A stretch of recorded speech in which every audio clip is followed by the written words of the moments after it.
Go see this film on the biggest screen you can find. Fucking hell, just do it. This is a technical marvel, and honestly, I'm not sure how it can even exist.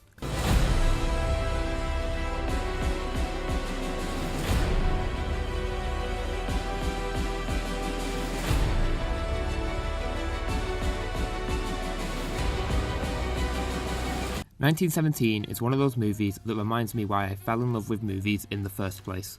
It's genuinely one of the best films I've experienced in a long time, and I want all 30 of you that see this video to go and see this movie. You probably have a few questions at this point. Do I need to watch 1 through 1916? Nope, don't sweat it. All of the lore for 1 is summed up in a book adaptation. Everything else doesn't really have a plot. And here's all you need to know about 1914 to 1916 to understand this film. Germany, which just had war declared on it by Britain because Britain was friends with Belgium, which was being trespassed by Germany in order to get to France to kick France's ass because France is friends with Russia, who was getting ready to kick Austria's ass because Austria was getting ready to kick Serbia's ass because someone from Serbia shot the leader of Austria's ass. Or actually shot him in the head. Why is the film called 1917? I'm pretty sure it's to do with the amount of people here, but honestly, with an event like that, you'd expect a higher attendance rate. Are you going to take this review seriously? I take all of my reviews seriously. 1917 is a film starring Sherlock, Merlin, Church Scene, and... But I need to speak to Billy Barron now. And none of them are the main character. The film follows 2 soldiers as they attempt to deliver an order to save 1,600 men under a strict time limit. It's basically Death Stranding, but less annoying. The film is also filmed in a way to make it look like it's all one shot, like Birdman or every single OK Go music video. This fact has garnered the film a lot of attention, and for good reason. Do you know just how hard it is to make a regular film? Well, first you've got to get a good story and some money, and then you have to find loads of people and get everything prepared, and then you've got to hope that nothing is fucked up yet. Then everyone has to not suck at their jobs, and then once everything is done, some poor sod still has to fix everything in post, and also the producers have to like it, and you have to stay under budget, and that's not even mentioning the crazy time deadlines. But oh, that's not the end of it. Now you have to actually convince people to watch this thing, and you better hope it doesn't get bad reviews, because you've got to make a lot of zeros or your career is done. Now imagine that.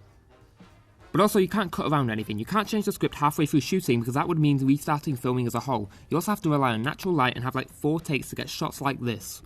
This film should not exist, but it does, and it's amazing. 1917 is art. It's an experience, and you really need to go see it.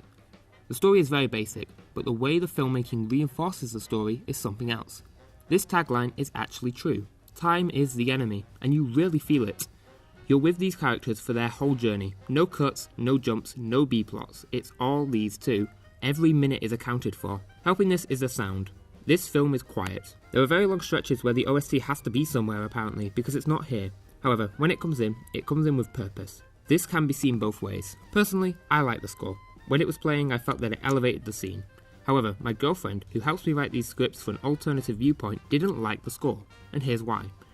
Essentially, she felt that the movie was telling her, hey, this is a tense action scene now, or yo dog, it's time to start crying because this scene is sad. The movie does such a fantastic job with its natural sound and environments that she felt that the score took away from how well the film was showing and not telling the audience things. Side note, I'm really glad that the one song in the film was diegetic. If it had been non-diegetic, I feel it would have ripped me out of the experience. The different settings in this film were really cool and varied too, especially considering that you physically watch the characters move from one place to another. You have trenches, mines, towns, farms, fields, and my favourite location in the film, No Man's Land. I haven't felt a drop in my stomach this hard since I first heard the Panzersoldat dropping in Origins. The environment on display here is just eerie, and the film says nothing about it. You simply see the horror as the characters make their way through No Man's Land. And there are creative things in the background that keep the tension up if you can spot them.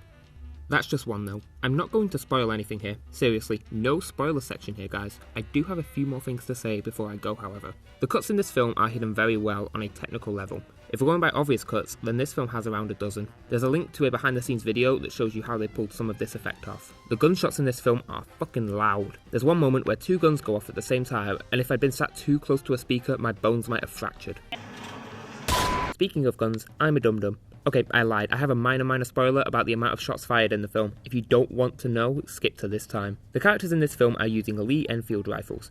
Now, at the start of the film, one of the characters loads 5 rounds into his rifle and never reloads again. He fires 9 shots over the course of the film, and my John Wick trained mind went, wait, that's illegal. But it turns out that Lee Enfield rifles hold 10 rounds, and I'm a dumbass.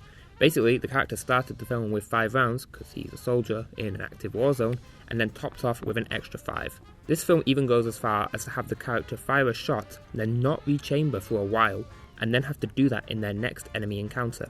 That was a dumb tangent, but I just wanted to mention it. A film like this failing on continuity would have been a lot bigger of a problem than usual. Despite how wrong everything could have gone, however, the film turned out right. My recommendation? Do not watch this on a regular cinema screen. Do not watch this at home. Do not pirate this movie in 6 months and watch it on your laptop. And if you watch it on your phone, then what the fuck are you doing, you muppet? You know when they say experience it in IMAX? Well, this is the film they were talking about. Seeing it in any other format than the best one available is just doing yourself a disservice. Seriously, go watch this fucking movie. Please? For me? Wait, before you go, make sure to hit that subscribe button. I've got a new series coming that will hopefully get a lot more content on the channel. Next week, we'll be reviewing Bad Boys for Life.